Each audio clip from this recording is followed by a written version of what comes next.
Well, good Easter morning, Resurrection Day morning, Tracy and Pete.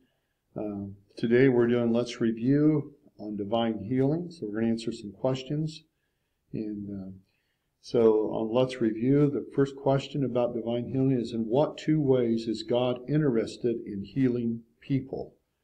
Well, the scriptures tell us that He wants to heal us of our transgressions and our sin. And then He does want to heal us physically. But we are unique individuals. We're not animals. He wants to heal us emotionally. He wants to heal us physically, mentally. Everything within inside of us that makes us human, He wants to heal us. You see, when we erred in the Garden of Eden, sin separates us from God, and then what happened was there was judgment that came. Because of the sin, it's appointed to us to die, and there's suffering that we have throughout this life, and sickness and disease. But God wants to heal us of our sicknesses and diseases. Another question, can Satan afflict the believer with sickness and disease, and explain? Well, probably one of the best places to look in the Bible about someone that endured sickness and turmoil was the book of Job. And we see there most definitely Satan afflicts people with sickness. But it's part of the curse that we find ourselves in. But thanks be to God, Jesus Christ lifts us above the curse. So there's other examples too.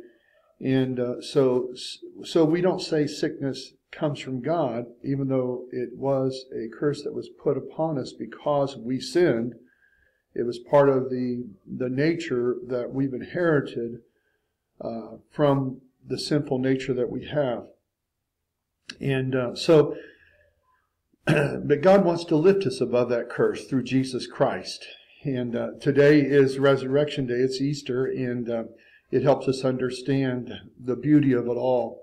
And we're going to talk about divine healing real quick, and then we're going to go in and talk about communion. So, question 3, what was Job's response to the afflictions with which Satan attacked him? Well, he tore his clothes. He was, which was a common thing. They tore the clothes and fasted. But he tore his clothes, but yet he worshiped the Lord. The interesting thing about Job, even in his great afflictions and horrible things that happened to him, he worshiped the Lord. He would not curse God. In fact, his friends and his wife said, just curse God and die. But no, he stayed true to his faith in God, that God was his Redeemer. So even in the matter of afflictions and horrible situations, we too can also draw closer to God. And that leads us to question 4. What other reasons are there for a believer to have sickness in his or her life? Actually, for the glory of God. There's places in the Bible, and when Jesus healed, it wasn't due to the sins of the father, but it was or the sins of the child, but it was for the glory of God. So God, in His wonderful plan of redemption in healing of mankind, He wants us to turn to Him to receive gifts from Him. So sickness and tribulations refine us to greater faith too. So in the turmoils of life, we can draw closer to God. It's sad when some people just blame God and they curse God. No, what we can do is in this life, we're going to have trials and tribulations, but to draw closer to Him. Question 5, how is spiritual health related to physical health? Spiritual health and physical health, are they related? They can go together. But it's to God's glory. There's people that have horrible situations that they find themselves in, horrible diseases. And it's troubling to see people go through cancer. I had a brother-in-law that passed away of cancer. He was diagnosed in the spring, and he was gone in October. And it was hard for us to understand that. But you know what? He found peace in God, and he trusted the Lord. And through the process of death, we can draw very close to God rather than drawing far away and cursing God, we can draw close to Him and trust Him.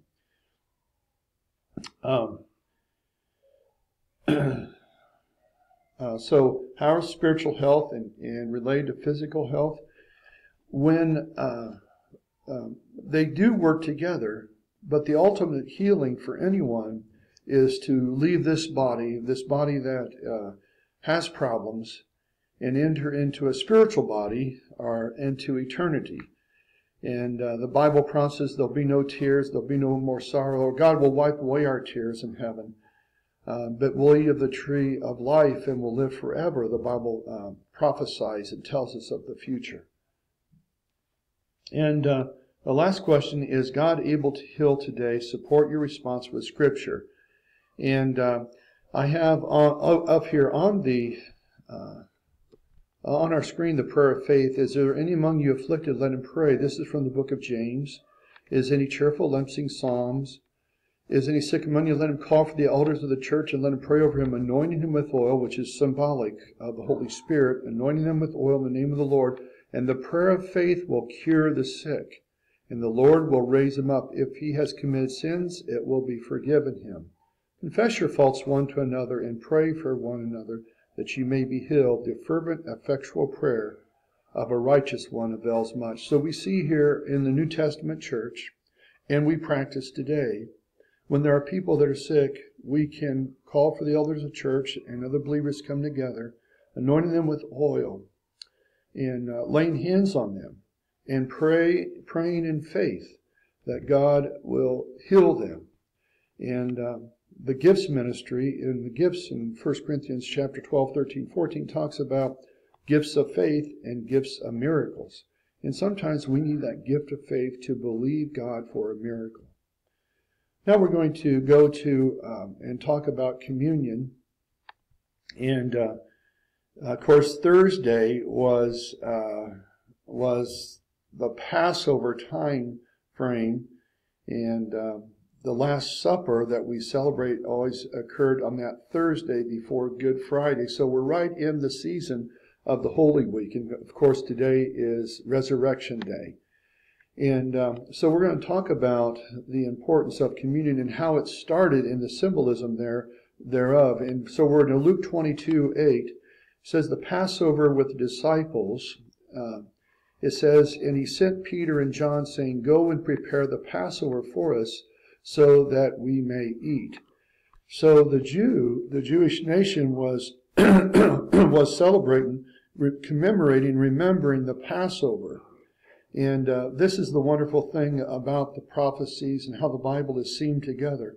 So the Passover was instigated by Moses when the people left Egypt. The death angel came in the final plague, and they put the blood of the lamb upon the doorpost, and the death angel would pass over them.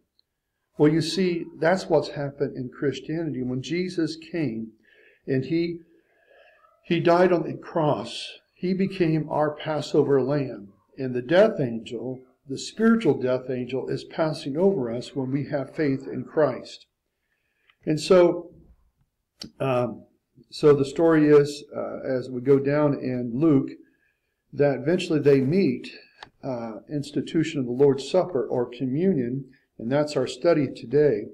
We're studying the fundamental principles and beliefs of the Assemblies of God, any good church that are Bible-believing church, the institution of the Lord's Supper. And when the hour came, he and the 12 apostles were with him reclined. And he said to them, with desire I have desired to eat this Passover with you before I suffer. Jesus knew exactly what was going to happen to him. He even told them, but they didn't want to receive that. They just couldn't believe that the man that they knew and they followed, which performed miracles upon miracles, would suffer and die. But Jesus looked forward to this time because this was his mission. Jesus said, for I say to you, I will not any more eat of it until it is fulfilled in the kingdom of God. And he took the cup. He took the cup and gave thanks and said, take this and divide it among yourselves. For I say to you, I will not drink of the fruit of the vine until the kingdom of God shall come. The vine, he took the grape juice. He took the juice, the vine, which is symbolic of his blood that was shed for our sins. Then he took the bread and gave thanks, and he broke it and gave it to them, saying, "This is my body, which is given for you. This do in remembrance of me." So then the bread, the unleavened bread, which was used in the Passover, and even today in Christianity in our churches, we celebrate, we commemorate, we remember Jesus' work upon the cross through the ordinance of communion. So we have the bread, which represents the broken body. We have the juice, which represents his blood. And so we take of these and we remember what he's done. For by his blood, our sins are forgiven. His broken body gives us healing. In the Old Testament scripture in Isaiah, for by his stripes we are healed. The stripes that were laid upon his back in Pilate's judgment hall. Right after this Lord's Supper, he's arrested and he's taken to Pilate's judgment hall. That's late Thursday evening. He goes out and he prays, and then he's betrayed. And then Friday, he's judged late or early in the morning, and then he's put on the cross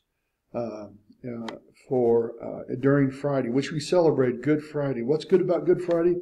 Jesus Christ gave his life for our redemption. So he took the bread and gave thanks, and he broke it. And in the same way he took the cup after having dined, saying, "The cup is the new covenant in my blood. The new covenant in my blood, which is being poured out to you." This is very, very important. There was the Old Testament covenant. Then there's the New Testament covenant. And we study the Old Testament to understand the character of God and understand what God is doing in our lives and what he did in the lives of people. We don't follow all of that Old Testament law because we can't be saved by the law. We can't be saved by law. We're saved by faith in Jesus Christ. So he institutes the new covenant in his blood, which is being poured out to you. So once a month, we remember the Lord's suffering, his broken body and his shed blood when we take communion here at our church. When I was growing up, my mom and dad went to a church in which they took communion every Sunday. And in some ways it can become kind of like ritualistic. But really, it should never be ritualistic. It should be, sure, an ordinance of the church, but it should have deep meaning to the believer. In fact, it says other places in the Bible that we should not take it unworthily, that we should be in tune with God. So we should pause and reflect on our life to make sure that we're following Jesus Christ. So we'll continue our work with following the tenets of faith of the Assemblies of God. And so this week was we reviewed the divine healing, and now we're studying the communion, the Lord's Supper. So God bless you.